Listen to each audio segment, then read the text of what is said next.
En este vídeo vamos a repasar los pasos que hemos dado para poner en marcha el proyecto que nos va a permitir utilizar la funcionalidad de comunicación Ethernet en la FRDM K64F. Tal y como se indica aquí en el documento guía, vamos a utilizar un proyecto de Marek Neusil que está derivado de los ejemplos que existen en el propio Kinetis Design Studio. Lo que vamos a hacer concretamente va a ser configurar como servidor la tarjeta, escuchando en el puerto UDP 7, y después vamos a utilizar, en primer lugar, un cliente programado en Java, con el cual vamos a enviar a la tarjeta diferentes comandos, concretamente esos que aparecen aquí, mediante los cuales vamos a poder controlar los LEDs del LED RGB que están montados en la tarjeta. Además tenemos también un comando que sería este de aquí, K64F IP Request, RQ, que nos va a permitir solicitarle la dirección IP que ha tomado la tarjeta a través de DHCP, y luego tenemos un comando más que sería el exit para salir de la demo. Además del cliente programado en Java, vamos a ver cómo también es posible hacer lo mismo utilizando un inyector de paquetes llamado Scapy, que está basado en Python o en Python. Cuando utilicemos el cliente Java, lo que vamos a obtener va a ser algo similar a esto que tenemos aquí. Por un lado vamos a tener el cliente Java ejecutándose y conectado a través de Ethernet con la tarjeta de desarrollo, y por otro lado vamos a tener un programa terminal o hiperterminal abierto mediante el cual vamos a recibir los comandos de depuración que nos envía la tarjeta a través del OpenSDA. De esta manera, desde el cliente lo que hacemos es enviar con el número que precede al comando, le vamos indicando los comandos que queremos lanzar, y podemos ver cómo a través de la línea de serie la tarjeta va indicando que ha recibido los diferentes comandos. Además veremos también que los comandos tienen efecto en la configuración de los LEDs de la placa. Los pasos que tenemos que dar para configurar el sistema son los que aparecen aquí. En primer lugar, tenemos que instalar el Kinetis Design Studio 3.0. En segundo lugar, instalar el Kinetis SDK 1.3. Y en tercer lugar, instalar el bootloader de Seger en la tarjeta de FRDM. Los dos primeros puntos no tienen mayor misterio, es simplemente escoger el software de la página web de NXP y hacer la instalación de manera habitual. En cuanto al SDK 1.3, hay que decir que, tal y como se indica aquí abajo, puesto que el proyecto está creado para utilizar el 1.2, si dejamos el 1.3 tal y como se nos va a instalar, es probable que obtengamos una serie de errores. Entonces vamos a tener que hacer un pequeño cambio de configuración para que todo funcione correctamente. La instalación del bootloader se hace de la manera habitual, pulsando el botón de reset de la tarjeta con la tarjeta desenchufada, y una vez que lo tenemos pulsado, conectamos en el ordenador, hacemos la conexión a través de USB y soltamos el botón de reset. De esa manera se nos abrirá una unidad con el nombre bootloader en el navegador de archivos, y dentro de esa unidad lo que hacemos es copiar el archivo correspondiente al bootloader de Seger. Si a continuación desconectamos la tarjeta y la volvemos a conectar, veremos cómo ahora ya nos reconoce la tarjeta con su nombre y podemos empezar a trabajar con ella. Pero antes no está de más comprobar, yendo a las propiedades del ordenador y entrando en el gestor de dispositivos, conviene comprobar que no hay ningún conflicto con la tarjeta. En este caso podemos ver que está conectada en el CON5 y que todo está en orden. A partir de ahí tendríamos que hacer la importación del proyecto, la compilación y el lanzamiento del debugger.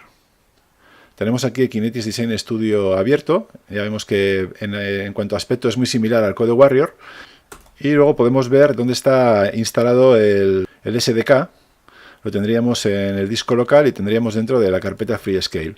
Entonces, el SDK, lo que tenemos aquí dentro del Kinetis SDK son una serie de librerías y una serie de programas de proyectos de ejemplo que podemos cargar para poner a prueba la tarjeta. Entonces, el proyecto que vamos a utilizar utiliza el SDK 1.2 y si lo importamos directamente vamos a obtener un montón de errores porque las rutas no coinciden con lo que está establecido en el proyecto. Entonces, tenemos dos opciones. Una opción sería repasar todas las rutas que están ya recogidas en el proyecto y adaptarlas para que coincida con lo que tenemos aquí, con el 1.3. Pero es mucho más rápido si venimos aquí directamente y en lugar de poner 1.3 le ponemos 1.2. De esa manera, puesto que la estructura del SDK es exactamente igual en la versión 2 que en la versión 3, va a encontrar los archivos que necesita en el punto adecuado y no vamos a tener problemas.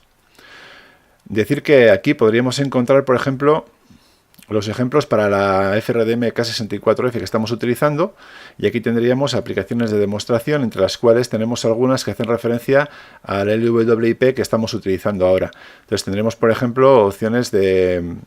Podríamos cargar en la tarjeta un servidor HTTP, podríamos cargar un proyecto para probar el PIN o para hacer pruebas de TCP y de UDP, comunicación TCP y comunicación UDP. Entonces nosotros vamos a hacer algo similar con un proyecto que ya está preparado para funcionar y para interactuar con la tarjeta, utilizando los LEDs de color que tenemos en el sRGB que tiene incorporado. Y la forma que tendríamos de importar ese proyecto, o cualquiera de esos que tenemos aquí, sería la siguiente. Venimos a la zona del explorador de proyectos, hacemos clic derecho y hacemos clic en importar. A partir de ahí nos vamos a general.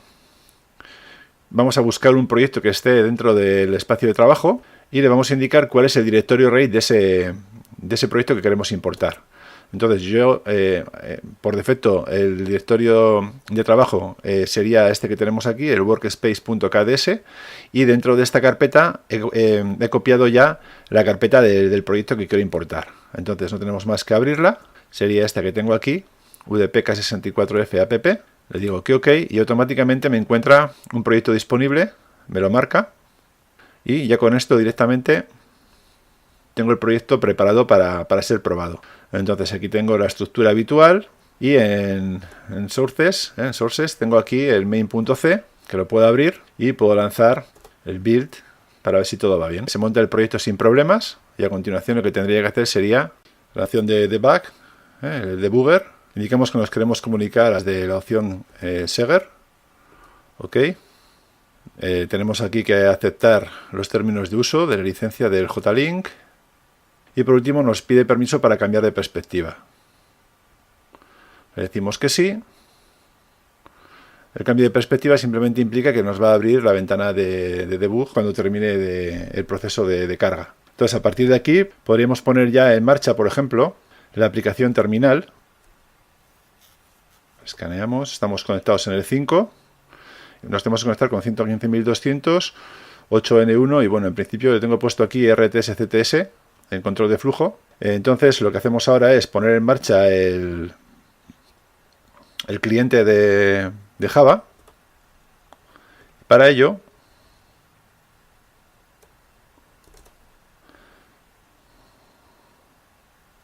tenemos aquí en ejecutable, tenemos dos opciones, el demo.bat y tenemos el demo.jar. La forma de ejecutar un archivo de Java sería esto que tenemos aquí, este sería el nombre del archivo y lo que tenemos que hacer es poner java.jar y luego pues el nombre del archivo. Entonces aquí hay dos opciones, una podríamos lanzar directamente el .jar de esta manera y si no podemos ejecutar el .bat y el efecto sería exactamente el mismo. Entonces es más cómodo lanzarlo de esta manera. Vale. Vemos que se ha apagado por un simple motivo y es que no tenemos conectado el cable Ethernet a la tarjeta, por lo tanto no vamos a poder comunicarnos con ella. Lo que tenemos que hacer ahora es poner un equipo que nos dé configuración vía DHCP y conectar tanto el ordenador como la tarjeta a ese dispositivo, para que los dos equipos estén en la misma red. Tenemos ya la K64F y el ordenador conectados a en este caso un router Linksys WRT, que está configurado también como servidor de DHCP, y tenemos que en el ordenador hemos cogido la dirección IP 192.168.1.100 y ahora lo que tendríamos que hacer sería lanzar el programa para que se ejecute en la tarjeta y de esa manera negocie también con el servidor de DHCP la configuración IP. Lo ponemos en marcha y ahora lo que vamos a hacer va a ser probar si está funcionando correctamente o no. Entonces vamos a ver, vamos aquí a ejecutar el cliente, ¿vale? Y vemos que el cliente se ha quedado a la espera. Eso quiere decir que está ya funcionando. Por un lado, para ver los mensajes de diagnóstico los tenemos en el puerto CON5 y tenemos aquí el cliente que está ejecutándose en Java y en el que le vamos a decir, por ejemplo, ahora con el número 6, el comando K64F IP RQ request. Y con esto lo que tendría que ocurrir sería que la tarjeta nos devolviera la dirección IP que le ha sido asignada. Ahí tenemos, le ha asignado la dirección IP 192.168.1.102. Al mismo tiempo, Cuando ha recibido un mensaje, lo que dice es que ha recibido got el K64FIPRQ. Aquí aparece otra vez porque lo que hace el cliente cuando lo lanzamos es lanzar este comando de manera que recibe ya la dirección IP de la tarjeta y de esa manera se puede comunicar directamente con ella. A partir de ahí, si lanzamos un 0, lo que haríamos sería encender el LED verde. Si lanzamos un 1, lo apagamos. Si lanzamos un 2, encenderíamos el azul. Si lanzamos un 3 lo apagamos, si lanzamos un 4 encenderíamos el rojo, con un 5 lo apagamos. Bueno, pues ya se ve que la comunicación es posible. Y ahora vamos a hacer lo mismo con un inyector de paquetes que se llama Scapy. Esto lo vamos a hacer desde Linux. Vamos a poner en marcha el Wireshark.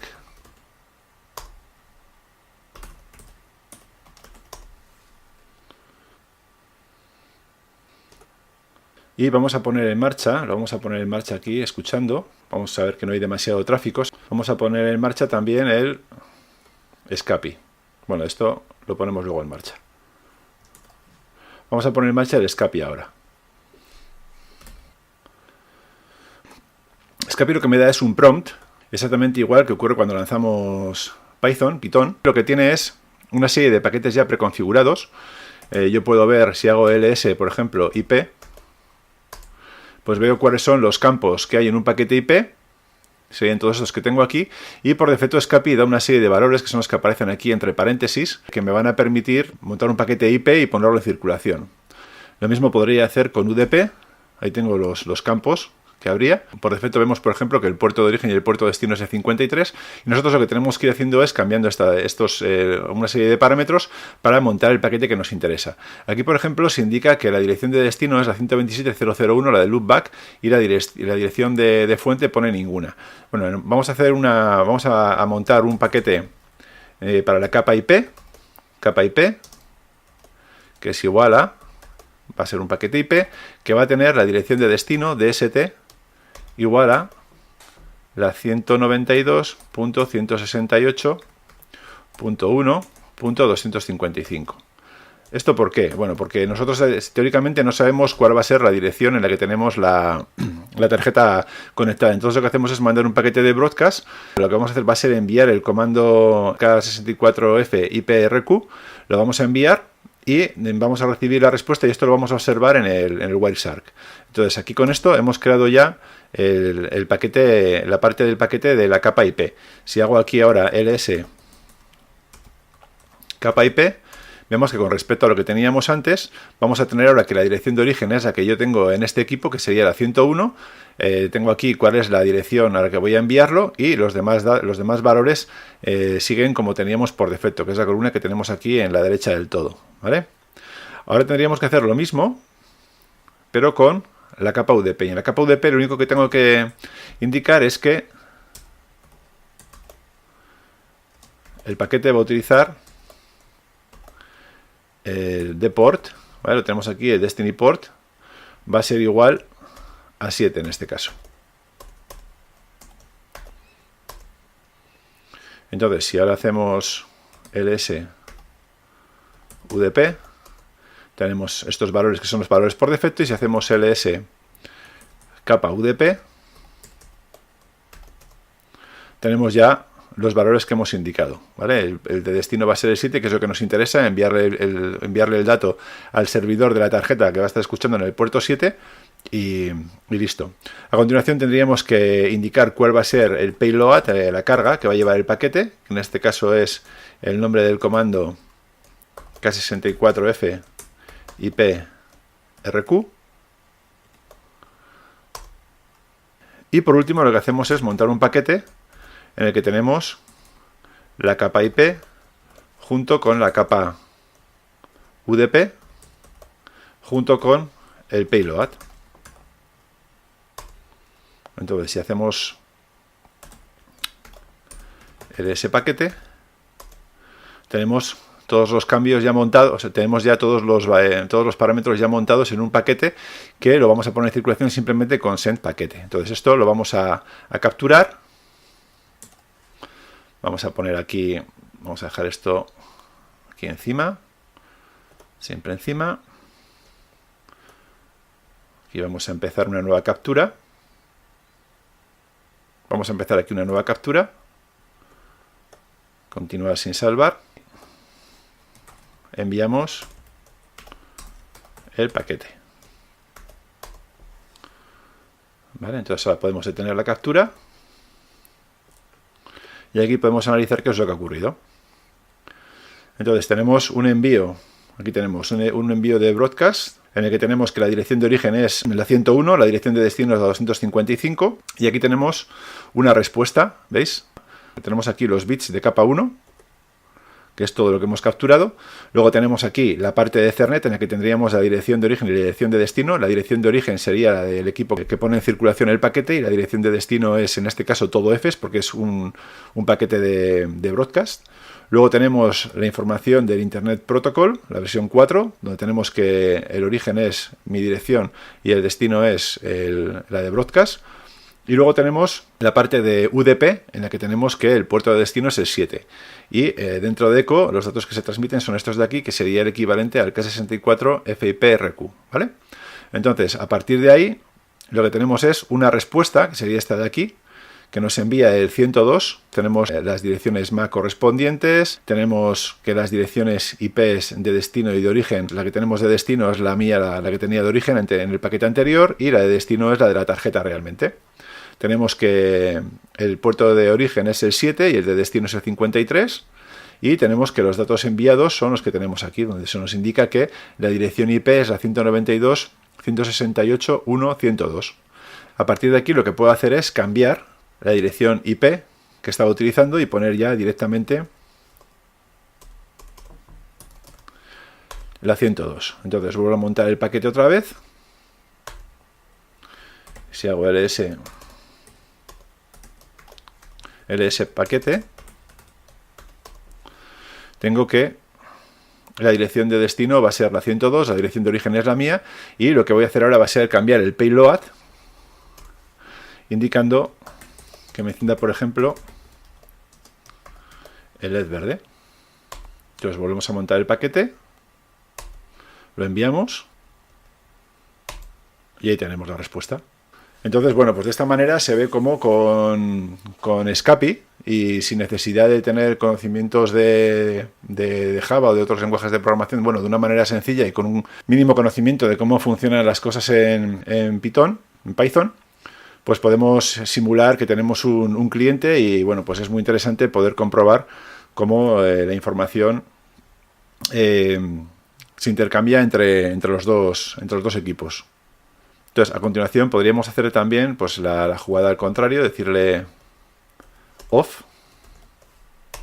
Tendríamos que volver a montar el paquete y al enviarlo se nos apagaría. Y lo mismo ocurriría para cualquier otro LED. LED on. Montamos el paquete de nuevo, lo enviamos y hemos conseguido lo mismo que teníamos con el cliente de Java. Pues bueno, estas serían básicamente las pruebas básicas que se podían hacer con este proyecto.